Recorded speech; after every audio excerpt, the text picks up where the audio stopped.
Welcome back. Our focus today is largely on NBFCs, how an investor should look at the NBFC space after the RBI guidelines, or rather discussion paper which has been floated on bank licenses. Again, it doesn't clarify criteria or what RBI requires for issuance of new licenses. It's more of a discussion paper, and we are focusing pretty much on that. We have with us Jagannatham Thunguntla, Equity Head at SMC Capitals. Jagan, evening, welcome to Profit. Let's first start with your key takeaways out of the RBI discussion paper. You think it's advantage NBFCs? Yeah, in fact, it is the idea of this discussion paper is to increase the number of banks in India because as the economy keep growing, there is a requirement of more and more banking system.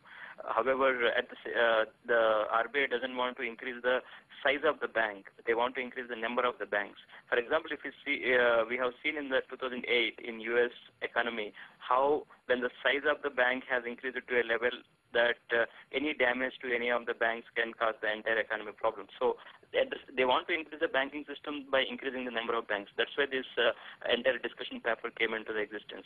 Second key takeaway is they have allowed the new business and industrial houses to get the licenses.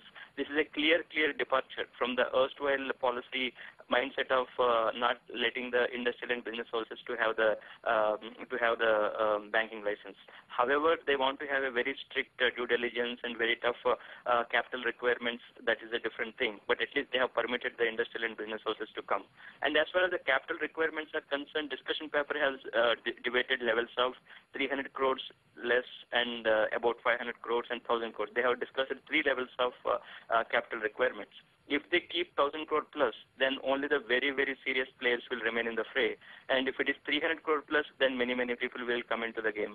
As far as which players will be advantageous, I think Religare will be one obvious choice. IFCI, IL&FS, Mahindra and Mahindra Finance, Reliance Capital, all these will be in advantageous position. At the same time, the regulations have clearly said that companies with real estate exposure will not be given the banking license. So India Bulls will be out of equation because of their real estate exposure. So net, this is a very game-changing development. And I'm sure as Indians, we will be having more banks very shortly. And another major thing is, for the foreign banks, they said they should not have more than 50% of the holdings for first 10 years. So this is to protect the Indian banking system from the domination of the giant foreign banks, and this will protect the Indian banks. So definitely this is game-changing. Very interesting points there. So, Jagan, now do you think it's more a concern of a systemic risk arising from very large banks? Is that what the RBI could be the reason why RBI is flouting this discussion paper to bring in more NBFCs? And if you can just reiterate a couple of stocks that you mentioned, it's M&M Financial and a couple of other ones. Pretty interesting there. Yeah. In fact, they want to increase the banking system and its availability to the Indians. But at the same time, they don't want to increase the size of the banks. For example, if they let SBI or ICICI or HDFC to grow size to permit them to give the banking facilities to Indians, the problem would have been that any problem in any of these banks would have ruptured the entire economy. That's why they want to make the banking system available to Indians by increasing the number of banks instead of increasing the size of the bank. So that is one. As far as the number of the players who will be in advantageous position will be Religare, IL&FS, IFCI, Mahindra and Mahindra Finance, Reliance Capital, and Bajaj Finance Corp. These can be front runners. There can be many others. The number of players and which players will be really getting the license will boil down to one critical question: what will be the capital requirement that will be decided? Because now the discussion paper is talking about three levels of capital requirement. One is 300 crore and less. Second is 500 crore. Third is 1,000 crores. If it is 1,000 crore plus, the competition will remain to between only 4 or 5 players. All right, so that's important. Jagan, let's take a detour. Let's talk about earnings and telecom space in particular. Bharti, which is an indicative of this telecom sector and what's happening there. Just want your analysis on what were the key highlights there, because the earnings seem to be mixed. The stock didn't react too much to the numbers, and I think Zane's numbers started reflecting now. Do you think it's more important what kind of turnaround the company manages to do on Zane, and if that happens successfully, Bharti perhaps could be a proxy story for telecom all over again?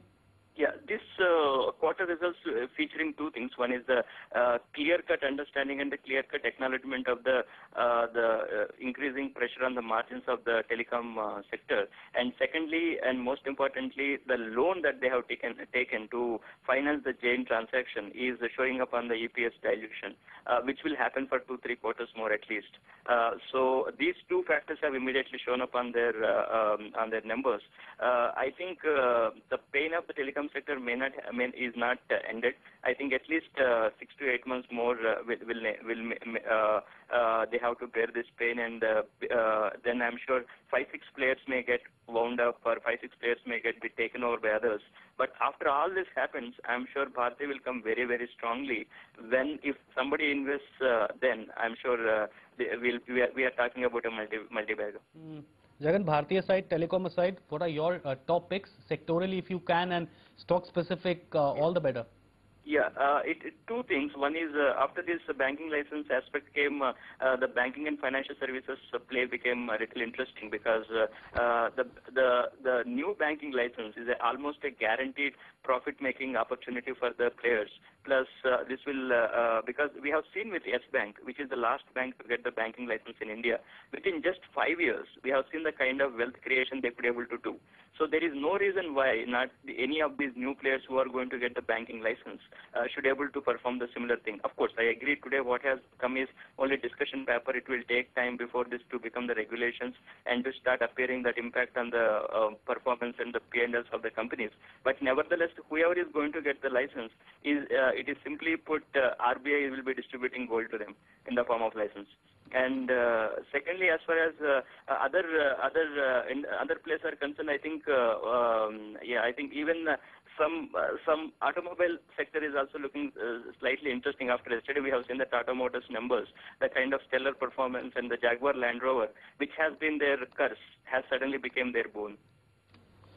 All right, Jagan, as always, a very, very insightful and very, very interesting discussion there on multiple aspects. And thanks as always for joining us on this edition of Tips for Tomorrow. Well,